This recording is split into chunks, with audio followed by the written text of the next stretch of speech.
the dark where the strange things flicker, Jennifer Hicks takes you in a little deeper.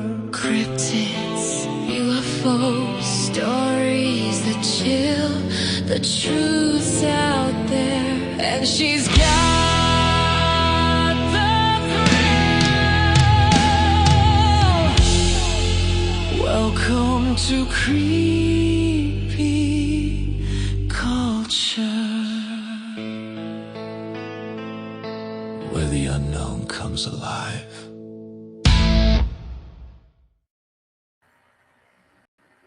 Hey, welcome to Creepy Culture. It's Jen, and today I have the pleasure of having Rickie Sanchez back. He's going to be talking some more about Dogman and some people that he's dealt with that had problems with him. So I'll bring him out.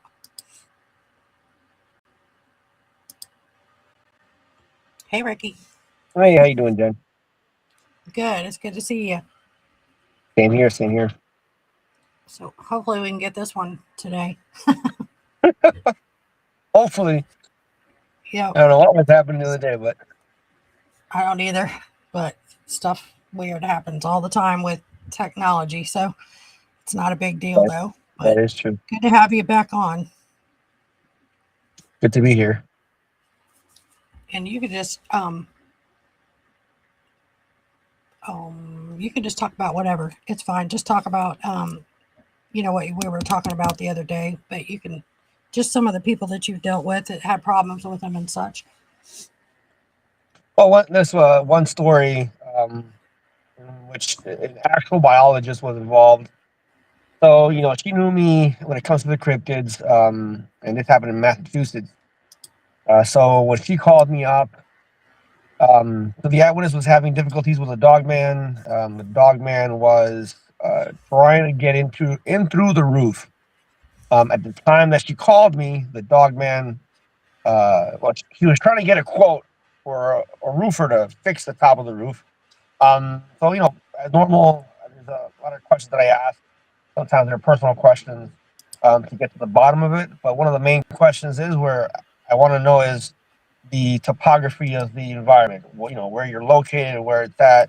So she mentioned, that there was like a swamp type area, then there's like a creek, and then there was the eyewitness. The eyewitness. So I asked, one of the questions I asked was, what was one of the changes that has happened recently there? And she mentioned that her son had trouble with his wife, and they kind of had broken up, and then he had moved over. And again, from where her son used to live to where she was at, this was the gap, was that swamp, the creek, some wooded area, and her house. So, and finding that out, and asking what was going on, the Dogman was not only peeking through the windows, and circling the house. It would get on top of the roof until at one point it was trying to break into the house through the roof. So I asked her some of the questions, was what the son, how was the son's behavior towards mom? If the son was acting dumb, was he, would he drink, would he does drugs, would he throw parties and stuff like that? Those are questions that the biologist wouldn't want to ask mom because they were kind of private questions. Like, I'm not asking her that. And so, at one point I even told her, well, you want me to help you out or not? I need to know this information. Why do you have to know that? And there was a lot of things that go back and forth. And at one point, so to deal with her, I asked her, I bet you that this Dogman is trying to get through the roof. And I bet you that his bedroom is under that area. If it is, ask mom that, or find out if the Dogman's trying to get in, if what's under it is this guy's roof, this guy's bedroom. If it is, then you will ask her these questions. Well, sure enough, she went and found out, and sure enough, where the Dogman was trying to get in was over the guy's roof. So finally, she asked the questions, and it came to light that this guy not only drank a lot and got drunk, he would throw parties and he would smoke, not cigarettes at the house, and then he was also like mean to his mom. I'll use that word. mean to his mom, and there was always arguments and stuff like that. Um, so there was so much that the son was doing that I literally just told the biologist, well, if she wants this to stop, she has to kick the son out. That's like right now. That's if she wants this to stop right now, the son has to go. Um, so she did. She kicked the son out, and after the son was kicked out, everything went back to normal.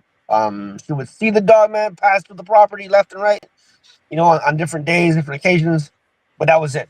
There was no more activities. She was able to fix the roof, and they no longer went to the windows to peek and all this other stuff. So the house was left, I'll use the word in peace, the way it was left. And the problem was the son.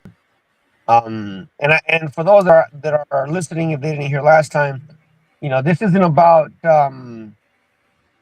something bad happening on the property and the Dogman come in. I know a lot of people in the community will associate bad things with Dogman, and that's why Dogman is there. It's a precursor to something bad or evil, and the reality is that it's just a change in the environment. And like we talked last time, that change in the environment can be good or it can be bad. You might have a property that is, there for several months to a year without it being lived on. All of a sudden you buy the property. So when you buy the property, most people will go in and start cleaning the grass, if it's overgrown, and probably remodeling something, painting.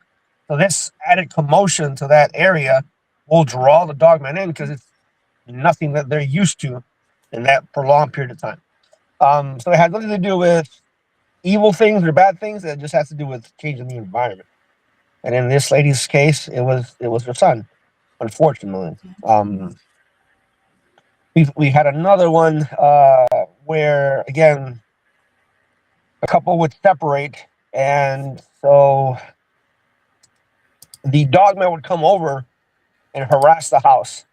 It was a mom and son, and every time, for them, they didn't realize it, but all they knew was that the Dogman was coming in and he was scratching at the door, trying to get in through the door and all this stuff, right, that you normally hear about. And they were trying to figure it out. So again, some of the questions is, what's new, what's going on in the house, so any changes and stuff like that. And so once they started mentioning it, the husband and wife had separated. So as we're going through that, it just clicked to ask, what is the correlation between when the dad or husband comes over to try to talk to the son and the Dogman coming in. And sure enough, the Dogman would come in hours or the day after the father would come in. Although that's kind of strange, because if the father is just trying to see his son, so I asked, hey, listen, what is your father's behavior? What is the son's behavior? What is the father's behavior every time he come over? So she had to ask her son, and sure enough, the fact was that the father would come home. The son really didn't want to talk to the father, right? And so the father would act, he would hit the door or scream from the outside. Mom was trying to get in the process of getting a restraining order and all this other stuff. So every time that happened, like I said, hours or that night or the day after, the Dogman would come in, right? And it all had to do with this one person showing up to disrupt the whole environment, And throughout the years, I don't think I've ever had one case where a Dogman has harassed a home. I use the word harassed a home in which there wasn't a problem or a change in the environment. Doesn't matter what the change is, right?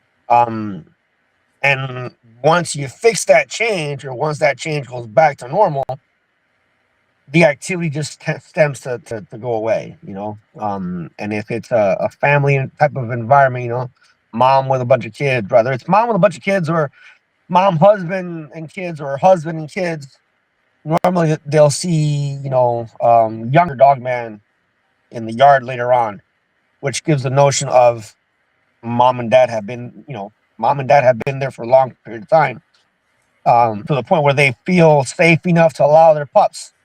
And I think we touched this on last time. This is Mm-hmm. how we get information out, or the idea. Well, okay, if they're allowing the pups to run around your yard just free willy, then they must know you for a long period of time.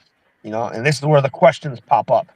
Well, do they make dens? They do all these other questions that may arise, and those are the questions that you ask the eyewitnesses in that moment in time.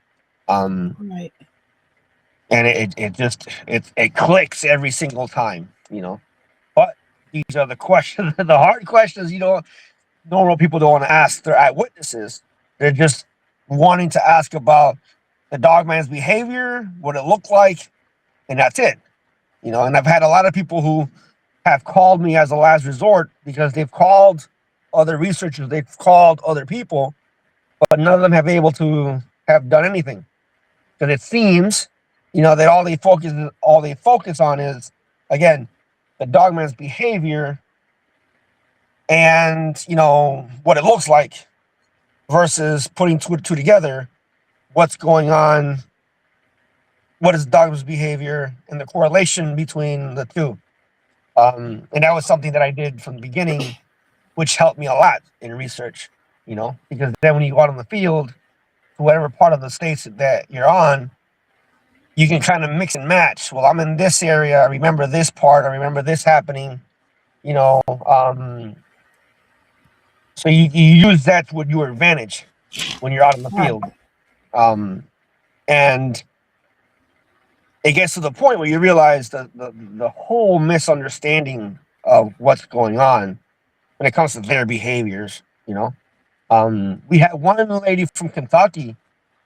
She called me. I got prints from her that you showed last week. And then when working with her, she has a farm. She raised goats, and some of these goats were like show goats.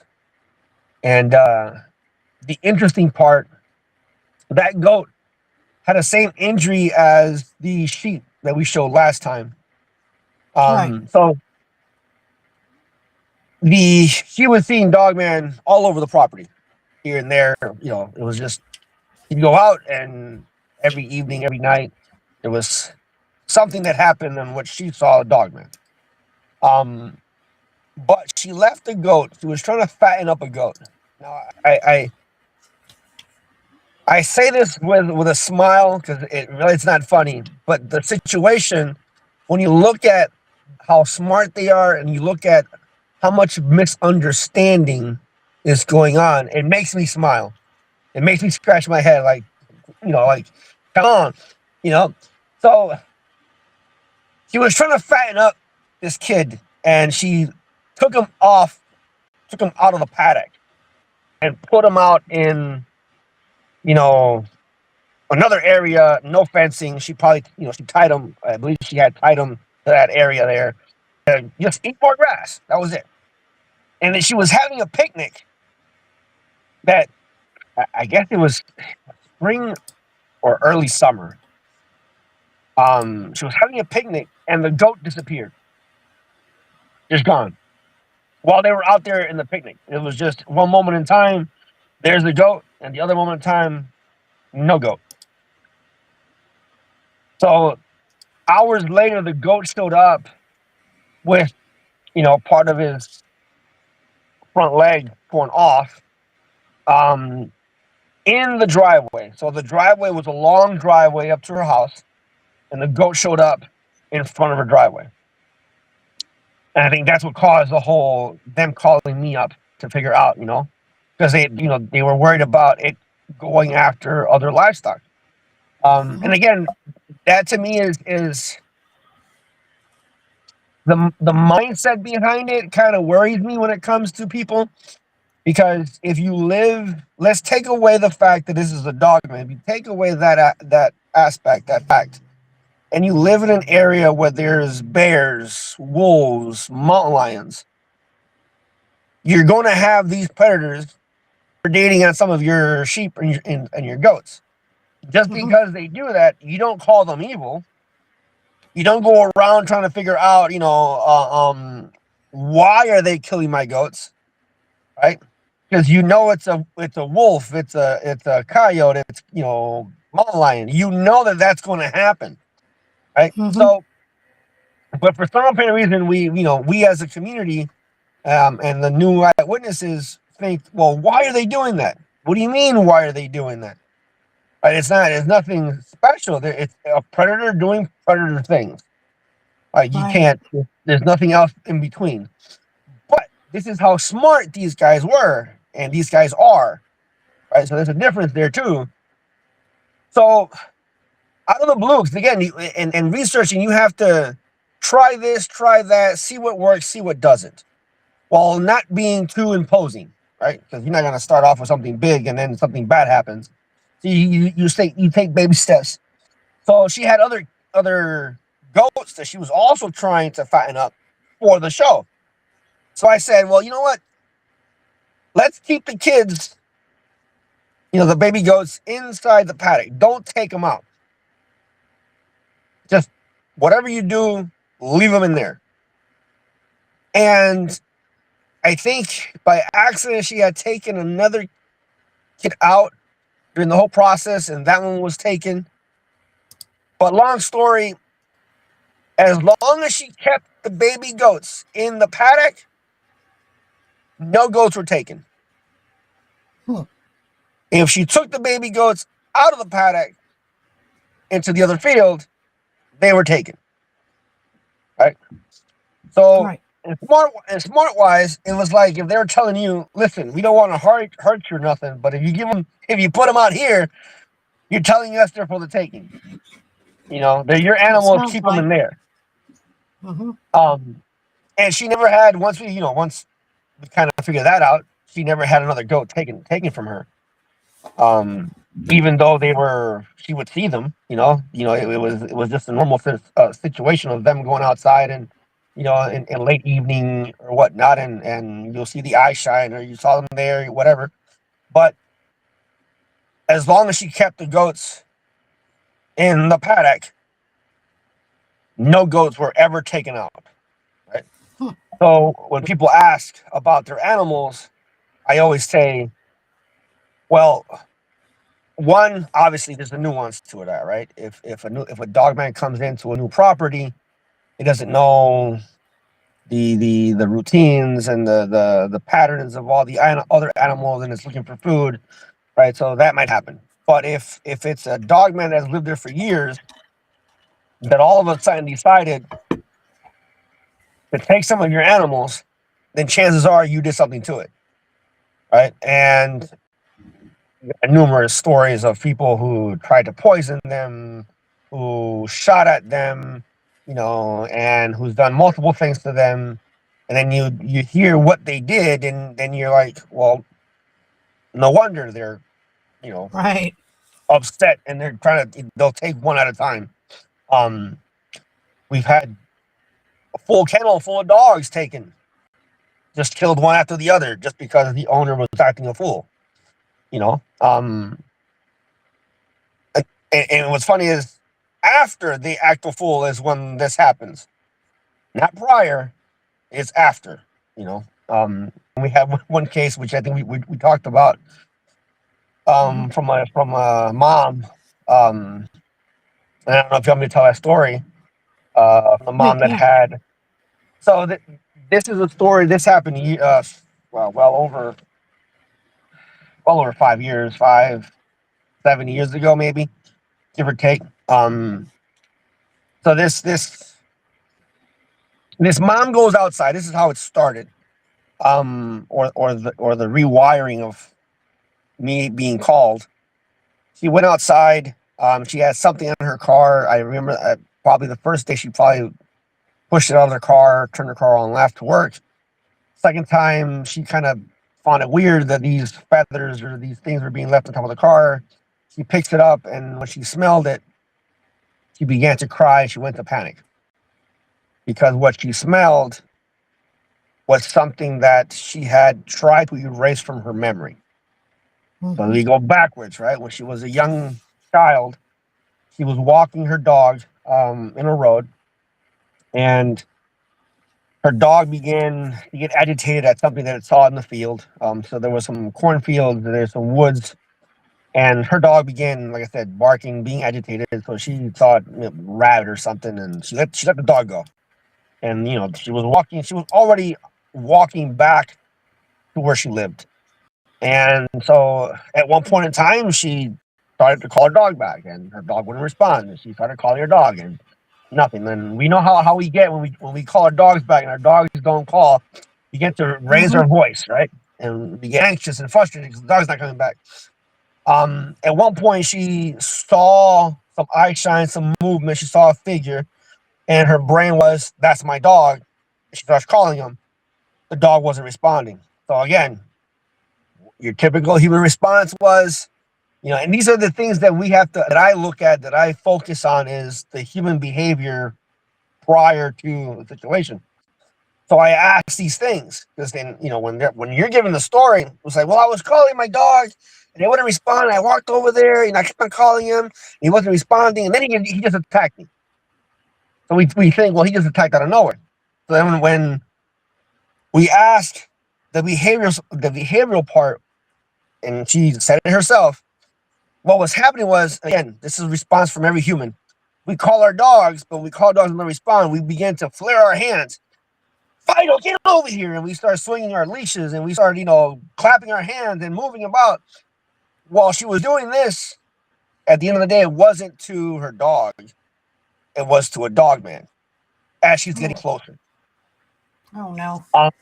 And while the Dogman, once he got close enough, let out this growl, attacked her. I have the pictures of her legs from all her wounds. So at the moment in time, there's it just happens that a family friend who happened to be a police officer with his girlfriend were walking the same path, in that direction towards her, and he sees this thing tossing her like a rag doll. Her words, rag doll. What's interesting is that it wasn't trying to rip skin or rip tissue. It was just tossing her, right? So he goes, he discharges his firearm. It let go. It runs away. They proceeded to give first aid. And with those two, his girlfriend later on happened to get a phobia from it, which is she couldn't be out in places. But she was like isolated to her house because she was afraid to go out of places. Later on, she committed suicide because of that experience. Oh, that's sad. Yes. Fast forward, now she's probably in her 20s, I'm going to say. Again, she's with a bunch of group of friends. That ex-police officer, because he got fired for discharging his firearm. What are you going to say, right? That I was shooting at a werewolf? So because he got, he got fired for doing that. Years later, they're at a family's cabin home. They're just having a good time, probably a barbecue, whatever. And he happens to be there as well. So he's in the house. Everybody else is outside. He's walking out the house. And so she's coming towards him to go back up the steps to go in the house. So they were, going, he was coming out, she was coming in. And he tells her, get in the house, don't look back. Being a young lady, she looked back. So when she looked back, there was a Dogman standing on the opposite side of the fence, staring at the whole group, including herself. So they all got in the house. They called the cops. Obviously, the cops thought a bunch of kids, a bunch of young teenagers and young adults, they must be drinking or whatever. They did some drug tests. Obviously, nobody was drunk. Nobody was intoxicated. So they just gave them a harsh warning and left. So that's where that scenario kind of stopped, right? The only thing that was missing prior, which to me may signify something, is that a shoe was missing when they went back to pick up or went back to the area. She was missing a shoe. I do have her medical records, which states attacked by unknown creature or unknown animal. And her shoe was missing again. to me, that'll later on in my research was significant. Because I believe, again, this is my belief system, that shoe was brought back to the den. Hence why years later, she has a slight connection to the clan because the clan kind of knows her smell. And again, this is an opinion based on certain things that has happened in her story. So fast forward when she found these feathers and these things in her car, she had erased that, right? During that period of time when she saw the last Dogman and that, family's property, she had gotten herself a career, she had gotten married, she had kids, so time had passed. Her kids are grown up. Not grown up, but they're I want to say probably 5 to 8 years old, you know. So when she contacted me, that's where I start off at, right? Is her freaking out, and every time she would call me, or message me through Messenger, it's a video chat. She would be crying. She'd always end up crying because of panic. And so we began to dissect everything, and the first questions again, where you're at, where's the topography, this and that. And a lot of this is to find out from what direction or what direction would they be coming from, where your house is situated, where to look at, where to spot things, where certain noises come from, this and that. One of the things that helped me out with her a lot was I have a lot of vocalizations that I have that I don't share on social media. The reason I don't share them is because the way I'm able to see if a person is lying or not is because a lot of times these actual eyewitnesses will share vocalizations that they might not know how to describe because they have never heard it on social media. And then here I come and give them the vocal, and you'll hear their voices, or if they're on video chat, their faces. Yes, that's it. That's smart. So now I know. Okay, this person is telling the truth, right? And like I said, you'll see their facial expressions. If they're face to face with you, you'll see that they'll get goosebumps, as they listen to the sound, and it brings them back. They'll give you the 1,000-mile stare, like, oh crap, So that's how that's why I don't share a lot of the vocals, because I want to be able to have something to identify somebody who's actually lying or somebody who's listened to so many podcasts, he's just making up stories. And sure enough, as sad as that might sound, throughout the years, we catch a lot of people who listen to so many podcasts that will take bits and pieces of different stories, put them together, and repeat what has been said. Right? What? Why did they do that? That's annoying. Well, it's interesting you say that. When I was a correctional officer, it's just human. So when I was a correctional officer, to answer that question, we had one guy one night, and this happens a lot. We had one guy who cut his wrist.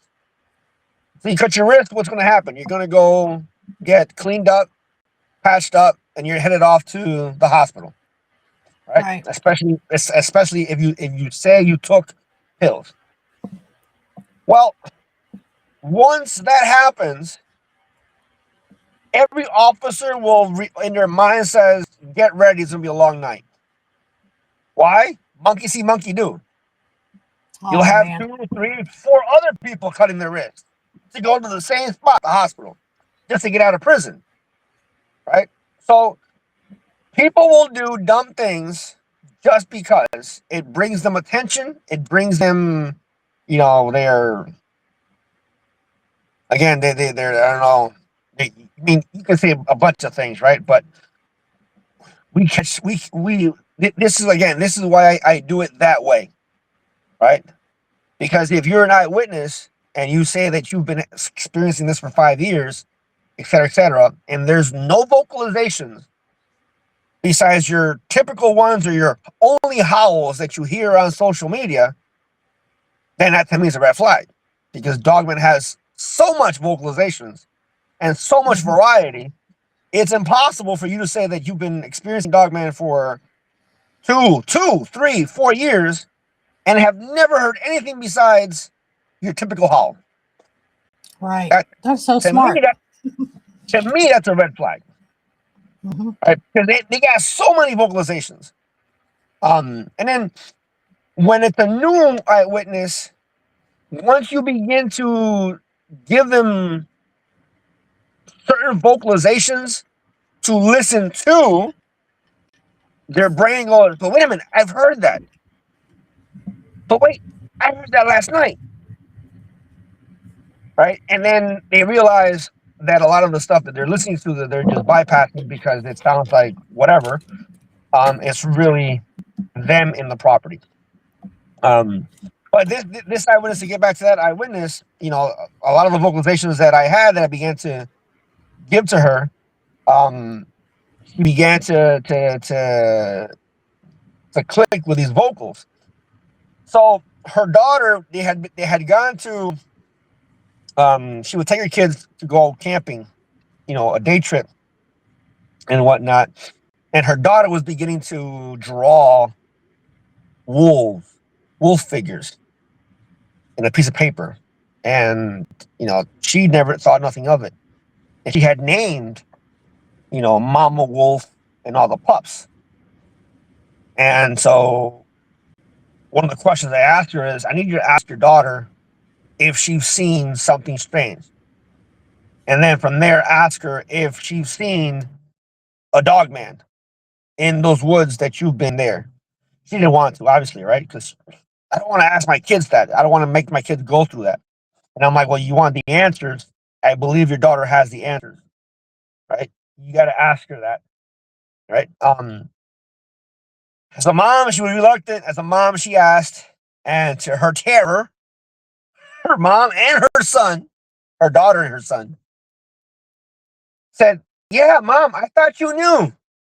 Now, Mom, shut up. Both of her kids were accidentally playing with the pups every time they go out.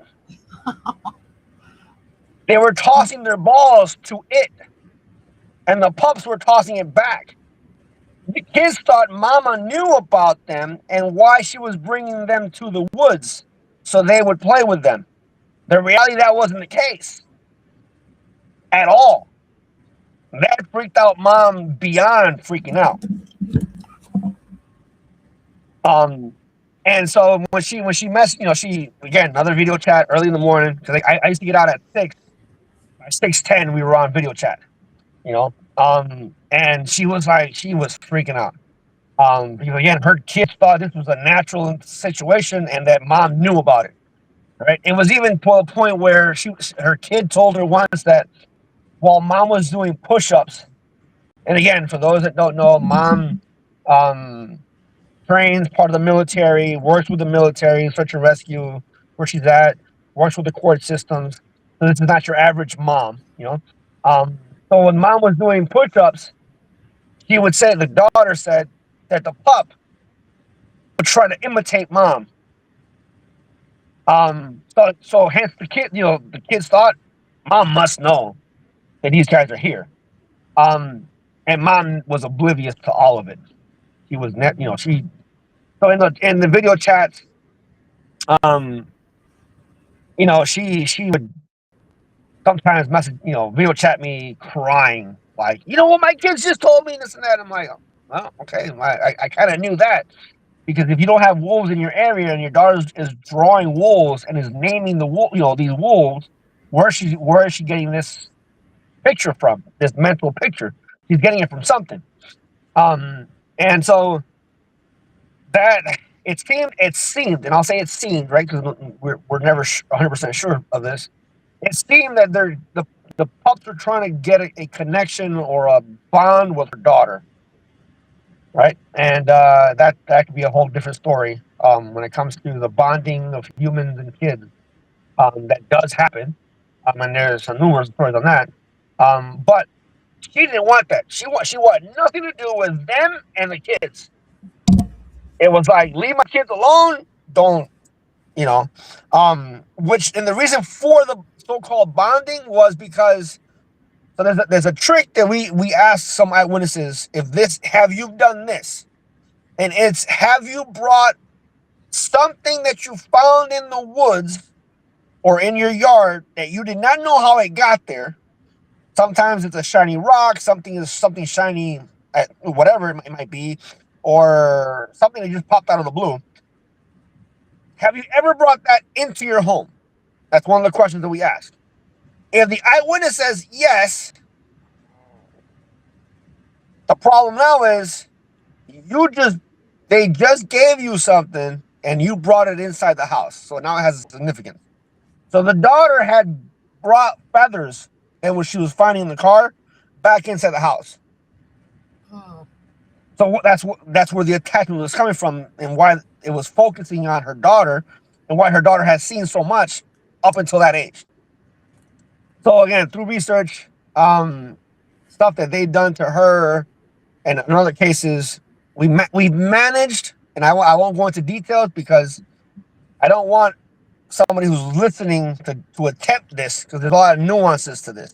There's a lot of nuances to everything, right? When it comes to researching Dogman, researching any creature, you know. So we got it where, okay, you're focused just on mom, not on your daughter. These guys would do some of the funniest crap ever. One day, right? And I wish one day I could have her on the show, because she would tell you firsthand the stuff that they would do to her husband. So her husband has a dump truck, right? And so he would park it across from the road from where they lived. It's an open area, larger parking spot. You know, it's next to the woods. He would park it there.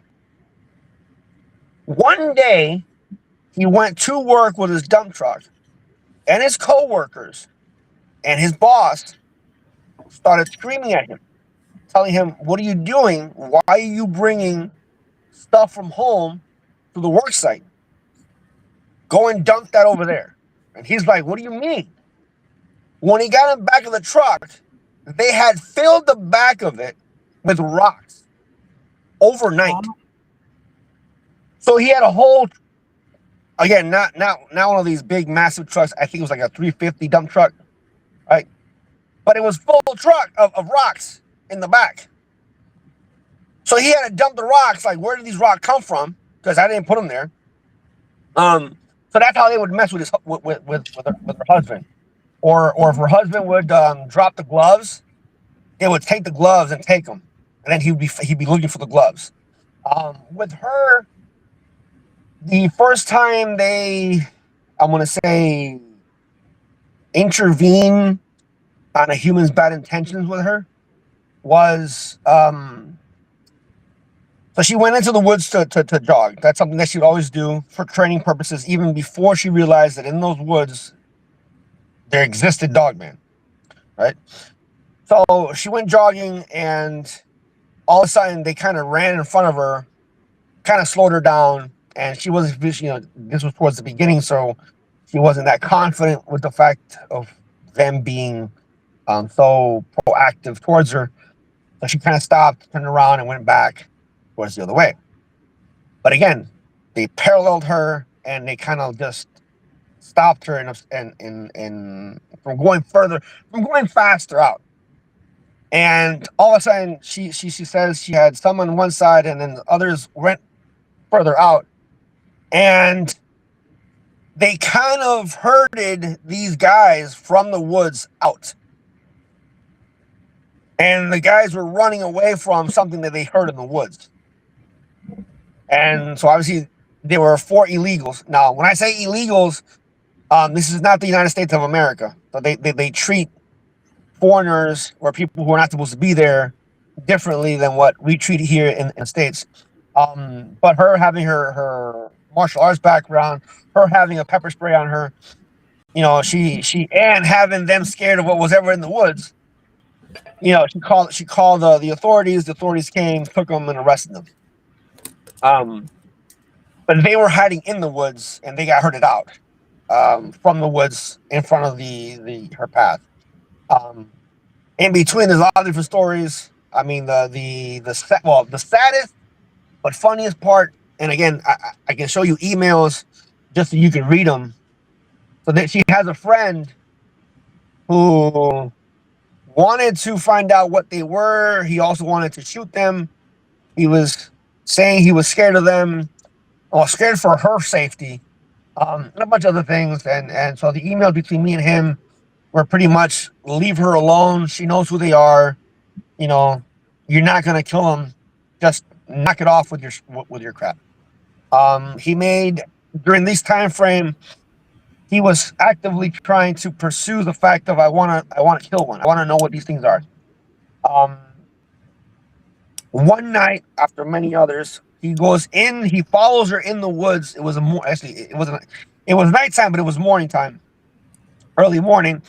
He has a friend. They go into the woods, following her. She's jogging. She hears something behind her. She kind of realizes that these are not the dogmen.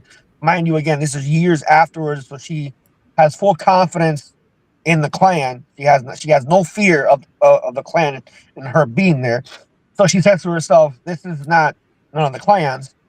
So there's like a little ravine and there's a creek. So she hid to wait, and sure enough, the guys came in. She popped up. She sidekicked one of the men, which happens to be her friend. You've seen the pictures, I right? did. That's funny. So the other dude begins to scream Oh, while her friend is on the floor, in pain, rolling around, probably not knocked completely out or partially knocked out.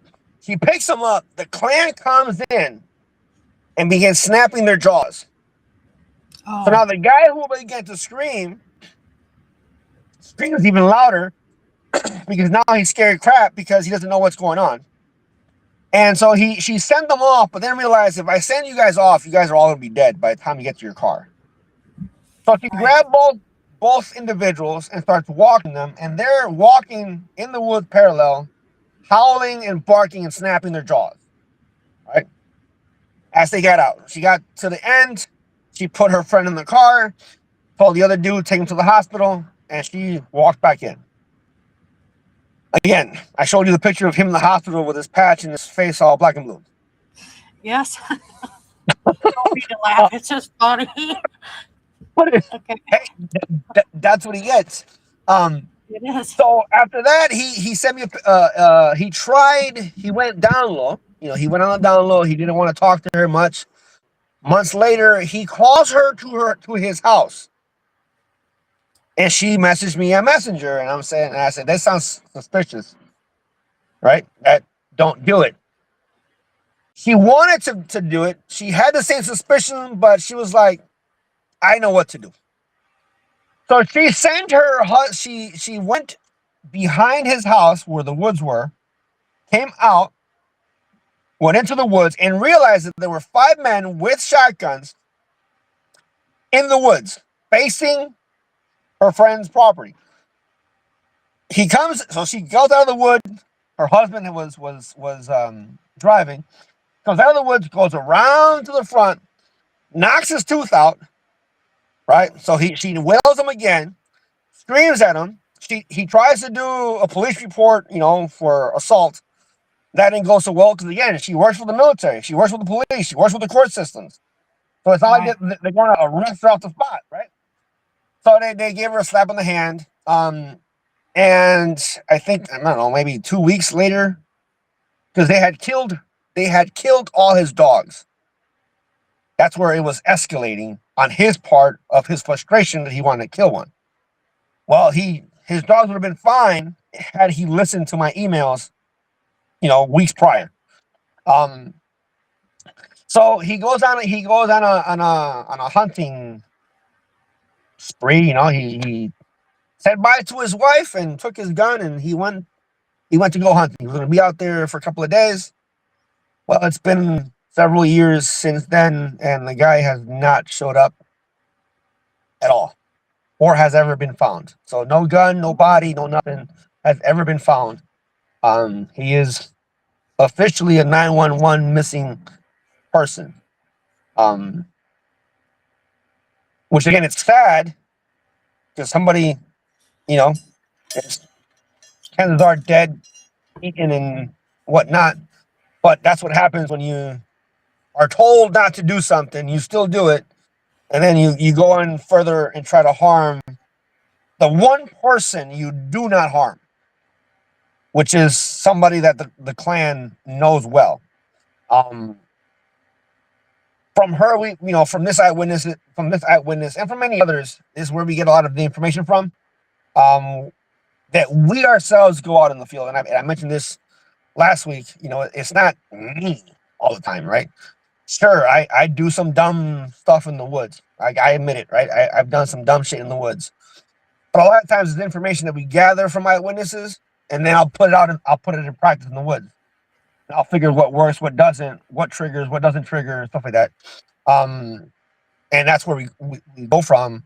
One of the things that we realized that this eyewitness told me once was so that she had a situation where she was face to face.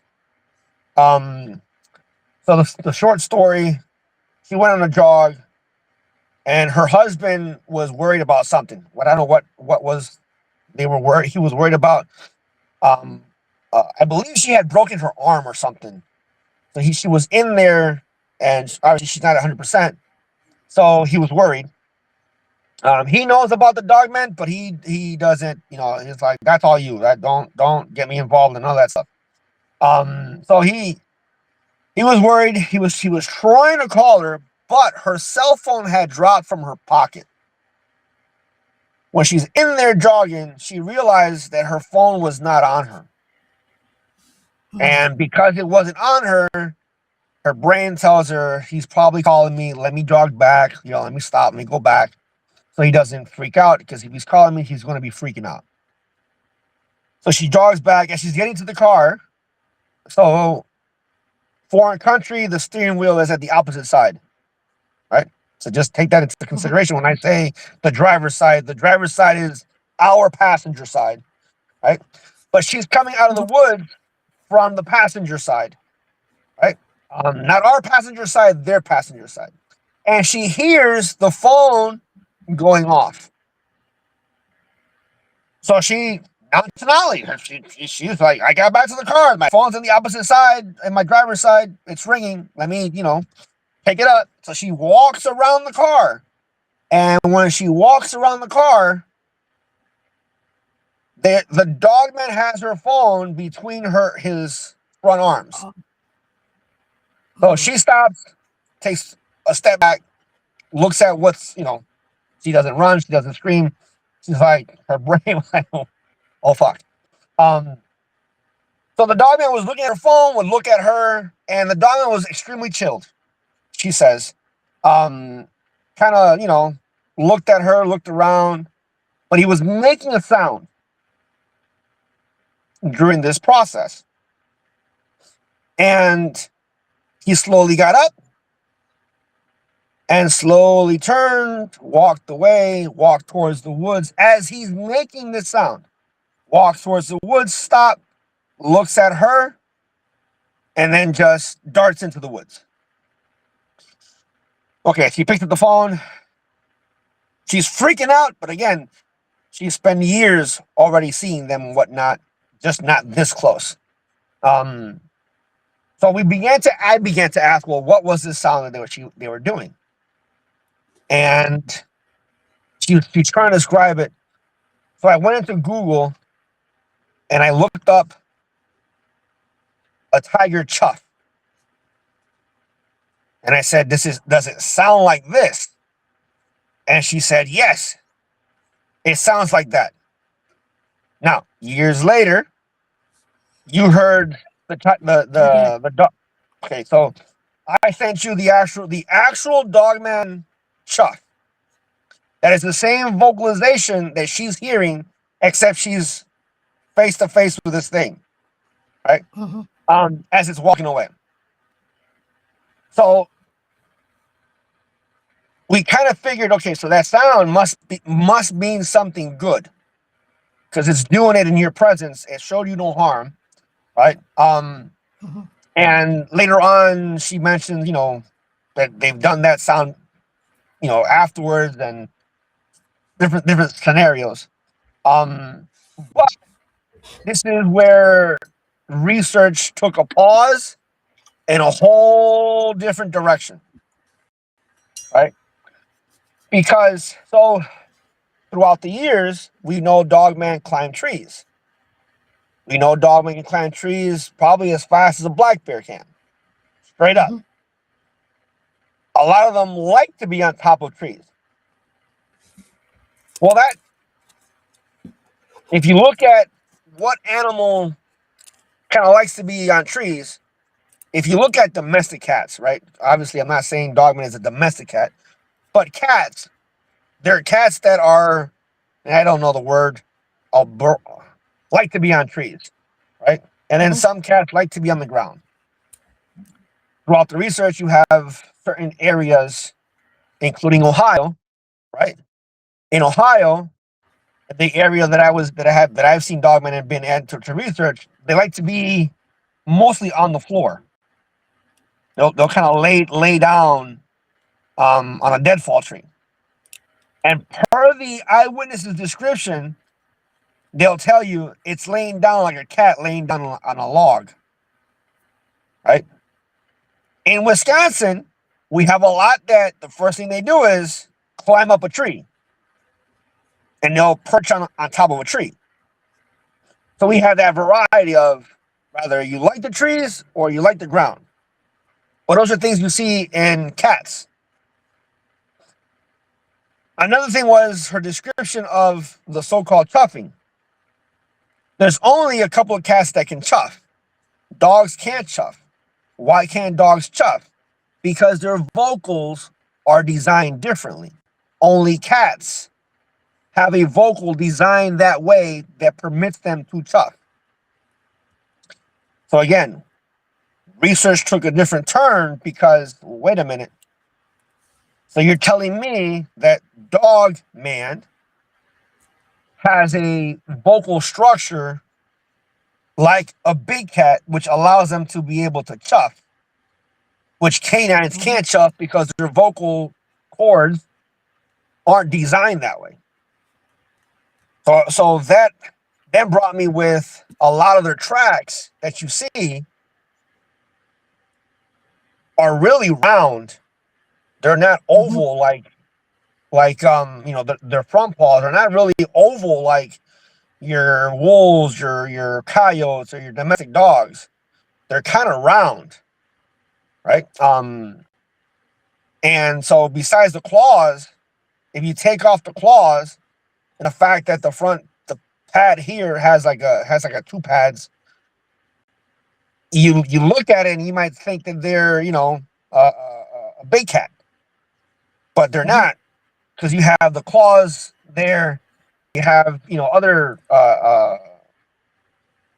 qualities there that you can see that it's canine, but it's just the roundness of it, which big cats have a round paw, right? And then there's other little things of how they hunt, how they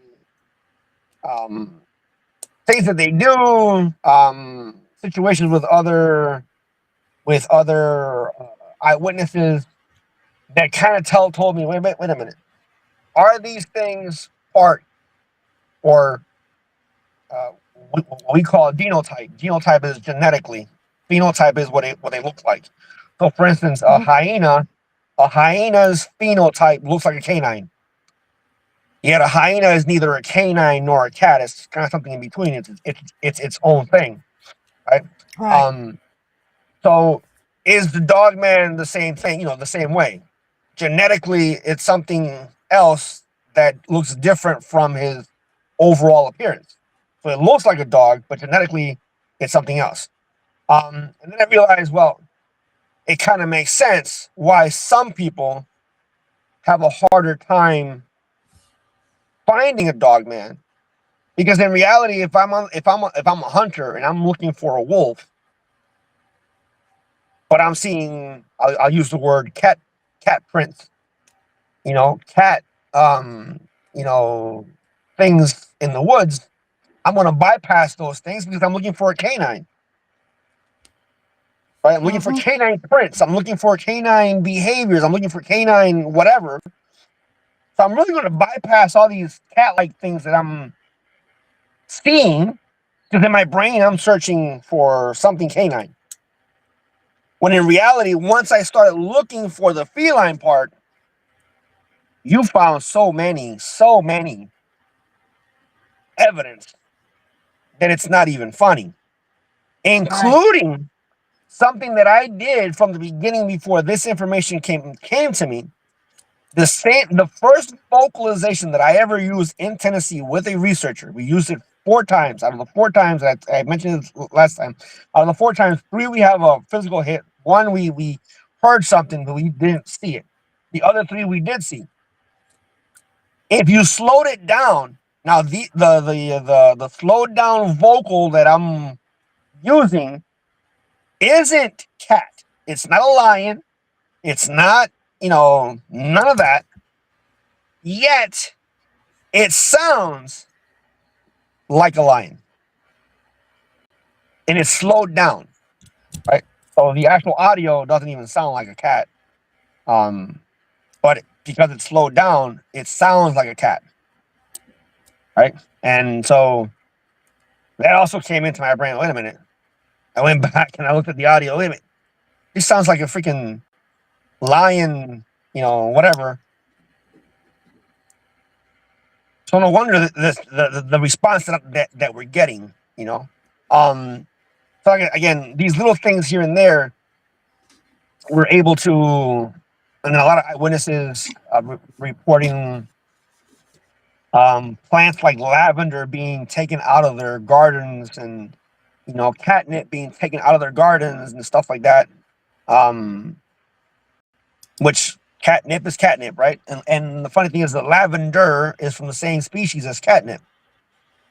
They're the same. They're the same, from the same gene or gene or something like that. So all that stuff is things that we collect that helps us when we're out in the field when it comes to what we're looking for, what to look for, how to look for something, right? And like I said, we have so many good stories. Sure, we have other bad stories. Family in Texas, they got killed. A group of 3 from this lady's area, they got killed. And when they get killed, they can't be found because they got shredded, or obviously, their bodies. Actually, none of their bodies have ever been found, except some. The bodies are never found.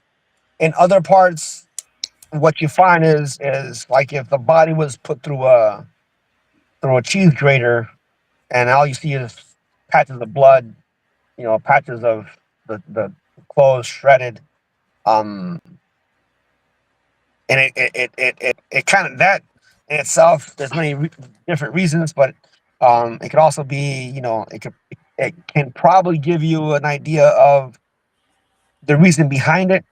But if an animal bites you out of defense or bites you out of rage, and again, these are things that we can think about and we can apply it in the woods here and there in different states.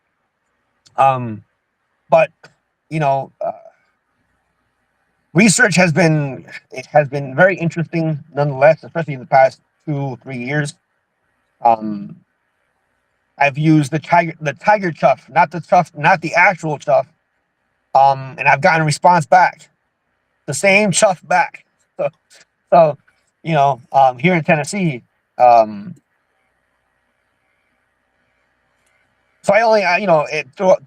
I hope that I will continue to be able to progress and continue to help out other people, and trying to get more information. I always focus on the behavioral part, because the closer I get to the behavioral part, the faster I get to them. Right. You do too, because your stuff is fascinating. I love hearing it. I got a bunch of questions. Okay. I'm sorry if any of them might sound stupid, but No. Because they do, There's never a stupid question. because they do huff, and I heard it because you said it to me, right? Mhm. Do you think they have Chef. infrasound? Oh yeah, yeah, Okay. yeah. So like a lion. Lions have infrasound. So I was wondering if they have them too. Yeah, most definitely. I mean, there's no doubt in my mind that Mhm. they have infrasound whatsoever. Okay. And a lot of times it's interesting because there's a podcast, or not a well, there was a page on TikTok that I came up the other day, and so the guy gave an explanation on certain behaviors, and he mentions the response of certain individuals with infrasound, like fear based, you're frozen. Um, Hmm. there's a lot of responses from infrasound that are the exact same responses from a lot of the eyewitnesses, which kind of leads you to that conclusion that hey, these cryptids must be using infrasound, right? Hmm. But again, I think the only thing that I kind of differed in opinion is that he mentioned that infrasound is used as a dominance or as a aggressive behavior, and sometimes based on fear and stress, a tiger will unknowingly produce infrasound out of fear and stress, Hmm. right? So it's not necessarily out of aggression, right? Now, I'm not saying that a cryptid can't do infrasound out of a purpose to get you to be fearful, to get you to run away or to freeze you. I'm not saying that can't happen, but infrasound can also happen out of an involuntary response because of stress and fear. Right. Right. And again, there's a lot of nuances to all that.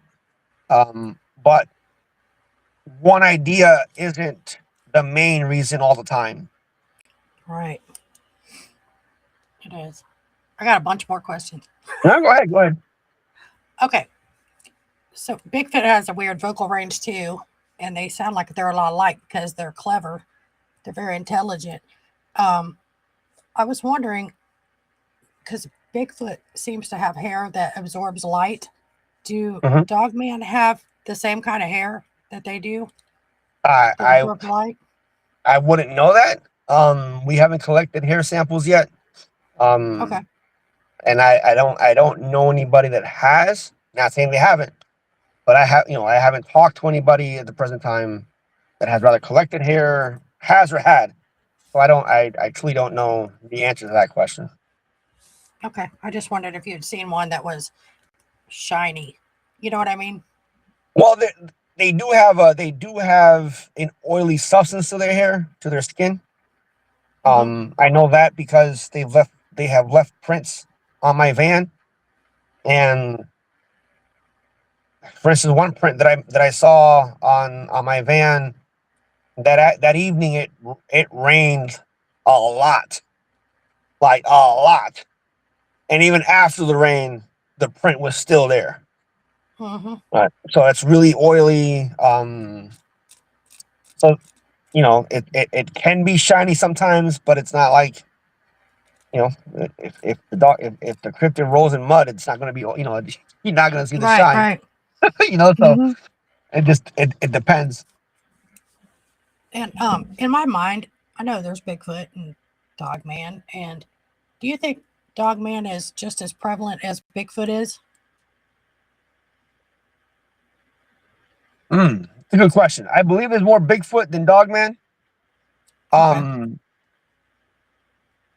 but enough. There's more Dogman than what people think.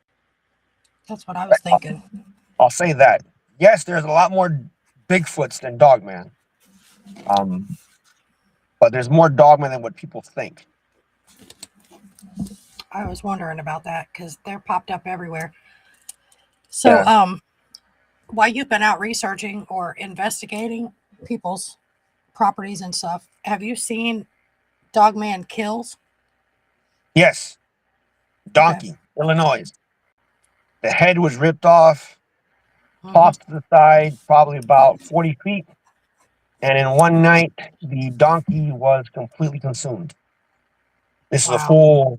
full-sized donkey with tracks Okay. that were left behind that were unmistakably, Dogman. Okay. Then I got another question. I got a bunch. Go So ahead. you know how Bigfoot tracks, they go not like a human, but they're one in front of the other. Yes. So when these dogmen are on 2 feet walking, are they having the same tracks as like Bigfoot where they go one in front of the other, or are they Parallel, different? yes. Okay. They kind of put their even on four legs, um, just like cats, they will put their back paws kind of where the other paw was. When there's a Okay. group of them, when there's a family unit, normally the bigger one is in behind, so the eyewitness or the family member only sees one set of tracks. Normally, it's because the rest of them walked in front, and the big one is behind, covering everybody else's tracks. So all you Oh wow. see is the big guy's tracks, when in reality, five of them might have walked in front. It's just the big guy's bigger tracks are the ones that's covering it. Um, so yes, they do. But that'll happen even on four legs as well. Okay. Now it's good to note that even with your average wolf or your average coyote or dog, depending on the trot or depending on the speed in which they're traveling, their tracks will also look one after the other, Okay. right? Because the more speed they cover, the tracks will align. When Okay. they're not walking or trotting in a specific space, you'll have two and two. So these two and then these two on the sides are wider out apart, right? That's for your average for your average, canine or whatever. But when they start going faster, it'll literally become like this, right? So for anybody who's out there researching or trying to figure out if what they saw in their yard is a wolf, coyote, dog, understand that if a dog is slightly trotting, he might still have the parallel prints one after the other. So it doesn't necessarily make it a dog man. It's just that's how it happens. Um, you were talking about dens. Is that the only thing they live in, or do they like live in trees or? So dens is the most they'll live. Okay, let me get this right. So dens is where they live or where they have pups.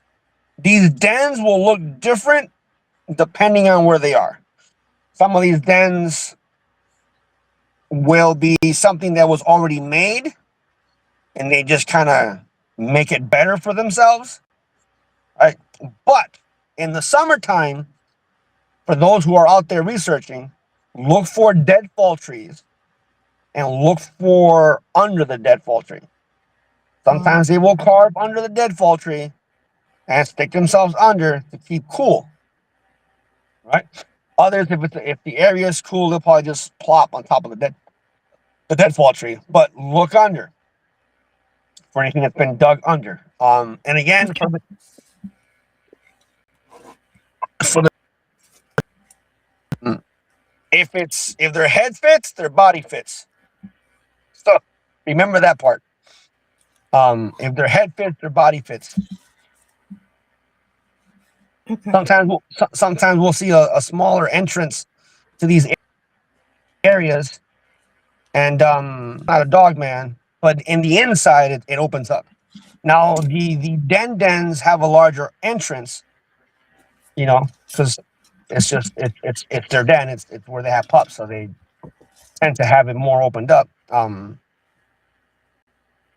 Give me 1 second. Can you press pause? No, just I can turn your camera off and mute you. Okay, right. I think I can mute you. You might have to mute yourself. Hold on 1 second. Oh, there you go.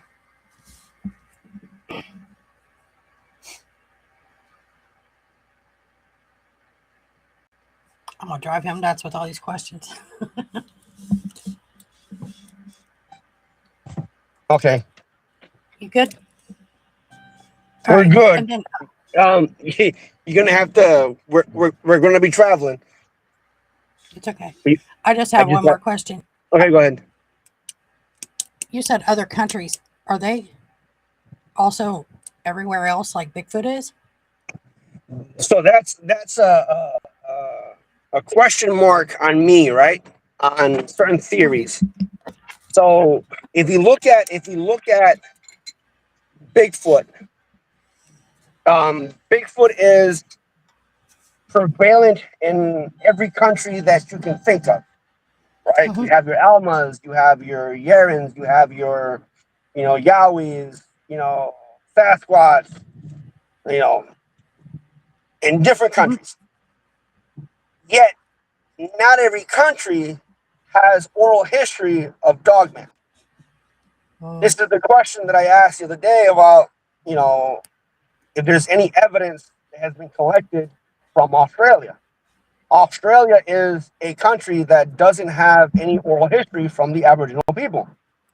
And for me, it's a red flag when you have years of so-called knowing of a dogman, yet no one can produce a track, a vocal from there. They will produce, I'll say like this, blurry pictures that can be anything, right? So these blurry pictures, if you look at them, they're way too blurry to really identify it. And what I say is it so blurry that you wouldn't have a court case, because sometimes if it's noticeable, like you showed me one where okay, it might not be clear, but you can definitely see something there. Mm-hmm. And anybody who's seen the picture can easily see, yes, there's something there, Mm-hmm. but not from a lot of these cases. A lot of these cases, you look at the picture and it's like there is nothing there, right? Or at least some people might tell you, yeah, it's right here, but it's not. Like your average Joe can't see it, right? Mm-hmm. And then you have stories from even in the United States where a native tribe in one state says, yes, we have it, but then a native tribe from a different state next door doesn't. So that to me is another red flag, because if I have black bears, mountain lions, wolves, let's say in northern Wisconsin, how can you not have the same animals in northern Minnesota, the state next to Right. it? I might understand if you're talking about, let's say, Texas or Arizona, but when you're talking about Wisconsin and Minnesota, a state after it, which has the same environment, how come you're telling me that you guys have an oral history, but you guys don't? That Right. to me doesn't make sense to me, Me right? either. So a lot of these things here and there puts a stop in my mind of Dogman being here since the beginning of time. Like Bigfoot. Like you tell me Bigfoot has been here since the beginning of mankind, I'll believe you. Why? Mm-hmm. Because every damn country has a story of Dogman. Right? Every damn country has one. Dogman? No, there isn't. Right? So right? And then we look at and I talked about the Cenocephali on my TikTok page. The Greek came up with the word, and the definition of the Greeks wasn't what everybody else is defining the word as. So my thing is, how can you change the definition of the word when the originators of the word didn't use that definition? Right? It's like a Latin country using a word and saying this word means pizza, and then here comes a different country, a different people, different race, saying that word means hot dogs.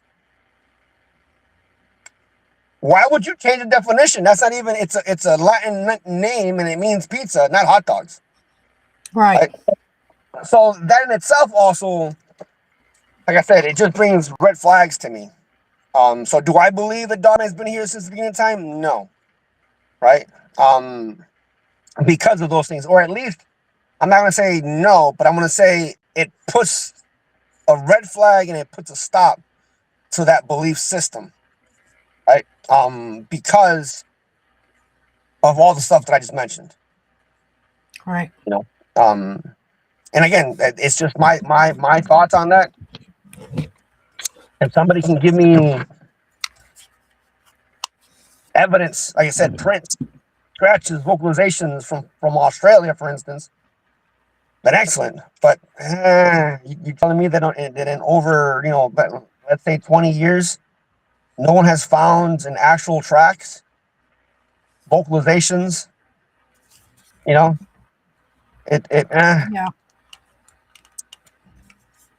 But again, that's just my thoughts, my opinions. Right. Do you want to tell everybody your TikTok page so they can go check out your research and investigations and stuff? Yeah, it's American cryptid. Hold on, just the name came out. You do this every time. I know it's an acronym. So it's an American Cryptid Research Team. So ACRT, Yep. and it's abbreviated. It's an acronym. ACRT. I always try to post, not only my thoughts based on what I've seen, but also thought-provoking questions, so people can actually stop and think. Right. Because there's a lot of misinformation out there. I'll use this word, my biggest beef is we're getting a lot of information from people that has never stepped foot into the field. Oh yeah, that's annoying. Right? So you're telling me that we are following and listening and believing and creating ideas from people who have never seen the cryptid, have never researched the cryptid themselves. That to me is also a red flag. Because there's many researchers out there that have put boots on the ground. Regardless of how much they put on the ground, they put time on the ground. Right? And then again, there's people that have never put foot on the ground, but yet these are the people that we're listening to. Right? That to me doesn't make sense. Absolutely not. It's like listening to a mechanic telling us how to fix our cars, except the mechanic has never been to mechanic school or doesn't even know nothing, has never seen a car in his life. Right. And that's what's happening. We're listening to people who have never been out there, who have never experienced a cryptid, right? Are just rehashing stories. Sure, they'll research history, they'll research books, they'll research what he or she said, but that's it. And that's I guess that's my frustration, and why I say there's a lot of misinformation out there. And when you ask simple questions, the answer is always no. We'll have people ask, say a certain belief systems, and then when you ask the questions, well, how many have you seen? Because if you're saying it does X, Y, and Z, well, at least give me your experiences, and when you've seen the cryptid do X, Y, and Z, and the answer is always no, or they don't talk to you, or they block you. Like, I'm asking a simple question, right? But it shows the intent. It shows that they're scared of something, right? To be exposed or whatever, because the fact is, well, what you're saying is based on your opinion. And I get it. Everybody has an opinion, and everybody's entitled to their opinion. But is your opinion based on knowledge or just based on hearsay? Is it just based on stuff that you read something while watching TV?